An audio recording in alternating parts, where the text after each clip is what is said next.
I am Larry Krauss, Chair of the Canadian Friends of the Jerusalem College of Technology. What a special night. The highlight, of course, is the conferment of an honorary degree from JCT to a woman who has consistently and resolutely stood up for the only democracy in the Middle East.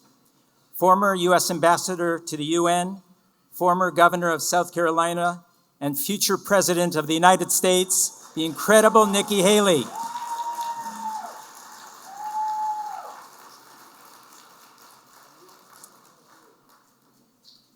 Ambassador Haley, we are looking forward to your conversations with our exceptional advocate, the former Israeli ambassador to the UN, chairman of World Likud, and future Prime Minister of Israel, the remarkable Danny Danon.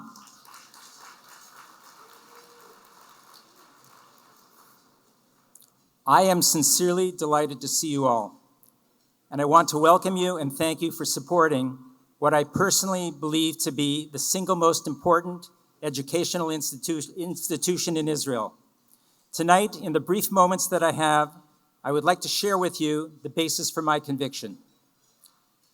Israel will soon be celebrating its 75th birthday, which is a wonderful blessing. But as we all know, Israel faces numerous and potentially existential challenges. Political instability, as Israel heads into its fifth election in 3 years, a weaponized nuclear Iran, incessant acts of terror, rising anti-Semitism, Palestinian protests in Brampton, and the list goes on and on. Tonight, however, I'd like to focus on an evolving and inspiring development with respect to one of Israel's most significant social challenges that gives one hope for the future and explains my commitment to JCT.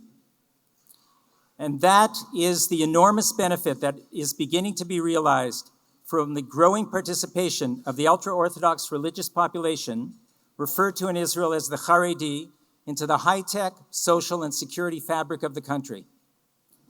I believe that this process is vital for both the nation as a whole and for the Haredi population in particular. With all due humility, it is not for anyone outside of the community to tell the Haredim what is best for them, and I don't intend to. I am simply here to advocate for a proven pathway that first and foremost respects and supports the religious and spiritual needs of Torah-observant Jews, and as well facilitates a highly effective way to leave behind a life of economic poverty and contribute positively to the security, healthcare, and technological well-being of the country. As most of you are aware, the greatest contributor to upward social and economic mobility is advanced education. Strong and competent educational support for STEM subjects, being studies in science, technology, engineering, English, and math, result in much higher levels of matriculation and acceptance to elite education programs. This, of course, leads to far better outcomes for these students and for the country, as Israel is better able to address one of its other very serious issues, the severe shortage of high-tech engineers that will secure its technological leadership and the need to secure Israel from the endless barrage of cyber attacks on its vital infrastructure. Supporting the upward social and economic mobility of the Haredi community through advanced STEM education in a nurturing Torah environment that fully accommodates and supports their religious perspective and needs is this proven pathway forward. Why is all this so critical? Consider this. Today, the Haredi comprise 12% of Israeli society, and in the not too distant future will comprise an astonishing 29% of Israel's population. Only 10% of Haredim in general and only 2% of Haredi men earn a high school degree, as compared to 70% of the general population. Only 49% of Haredi men are employed, and while 71% of Haredi women work, it is predominantly in very low-paying jobs.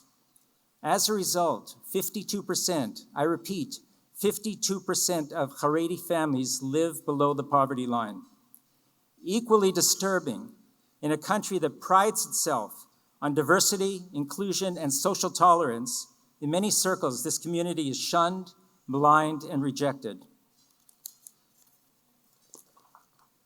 Whatever one's bias toward the Haredi, the failure to integrate this community into the economic and social miracle that is Israel today will result in a severely weakened state, militarily, economically, and as a civil society. A large section of the population will live in abject poverty, and the country will be unable to sustain its military superiority and its status as a technological powerhouse if this problem is not addressed. So integrating this community through advanced education addresses numerous issues.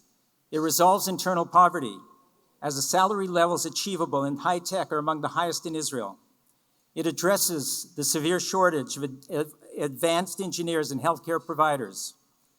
It results in less societal rejection of this community and better diversity, inclusion, and equity outcomes.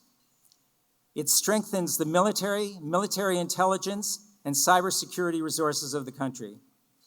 This is why JCT and your participation this evening is so impactful. Let me tell you a bit about JCT.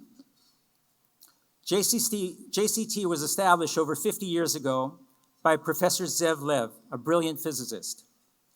Professor Lev escaped almost certain death during the Holocaust as a result of leaving Germany in 1938 at the age of 16 for England, thereby avoiding the fate of all other members of his immediate family. He was deported to Canada, being considered an enemy alien, and eventually applied to our own Queen's University, where he earned a degree in physics and engineering. After completing his doctorate in Columbia, he made Aliyah, was awarded the Israel Prize for his contribution to advanced physics, and set up the first classes of what was to become JCT. He believed that by combining an ethics-centered education based on Torah values with applied sciences, you would ultimately transform Israel into a world-class society with leadership in high tech. Owing to Professor Lev's prescient vision, JCT is recognized nationwide as a first-rate institution and high-tech college and one of Israel's 4 accredited engineering schools. And because he built this world-class school based on Torah values, he addressed one of the fundamental challenges to enabling Haredi students to be comfortable in an environment that nurtures and supports their way of life and allows them to advance educationally and professionally.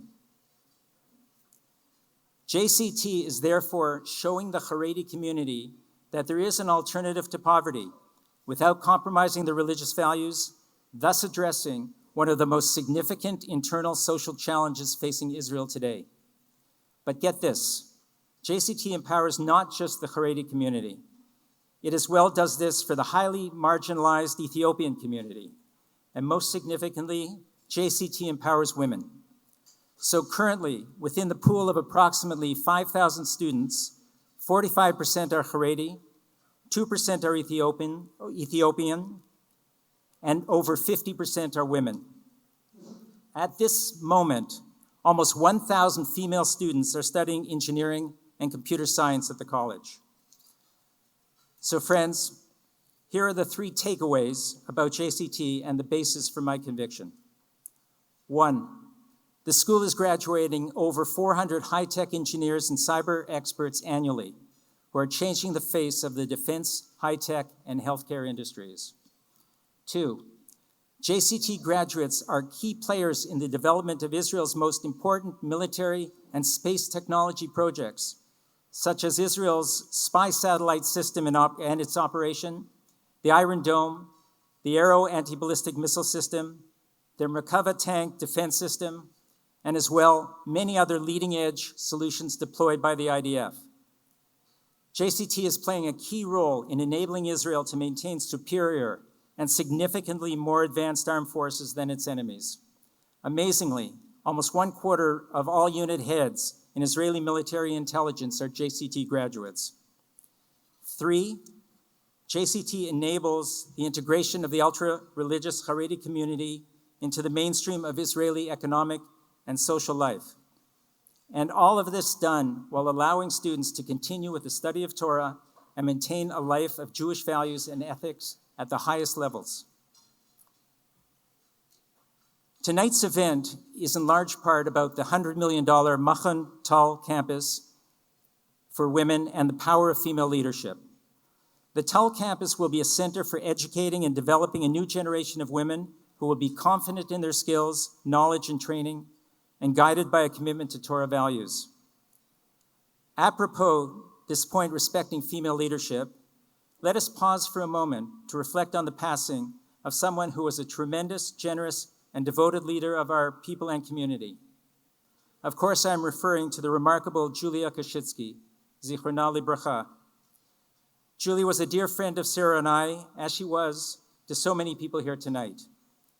She championed Jewish causes with her incredible blend of grace, vitality, intelligence, and inspiration. She was a strong supporter of JCT and its mission and worked to help it succeed. As well, in tonight's program, we will pay tribute to a great individual who dedicated his entire life to strengthening the Jewish people and building the State of Israel.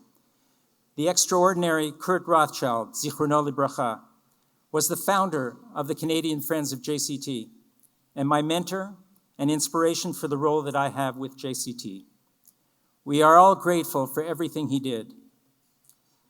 Finally, I want to extend a warm welcome. Please hold your applause until the end to Ambassador Nikki Haley, Ambassador Danny Danon and his spouse Tali, Israeli Consul General, Idit Shamir, former Minister of Finance Joe Oliver, a previous recipient of an honorary degree from JCT, to the Honorable Senator Jerry Grafstein, and to the balance of our esteemed dignitaries.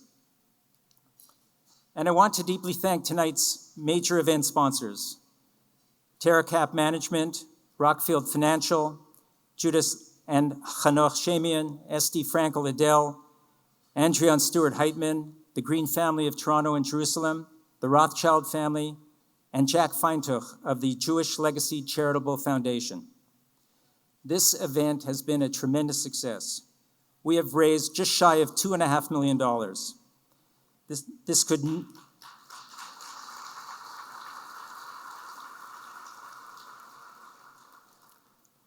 This could not have been possible without your support and the efforts of our dedicated board members and the extremely hard work of our very dedicated professional, Simi Zelenik.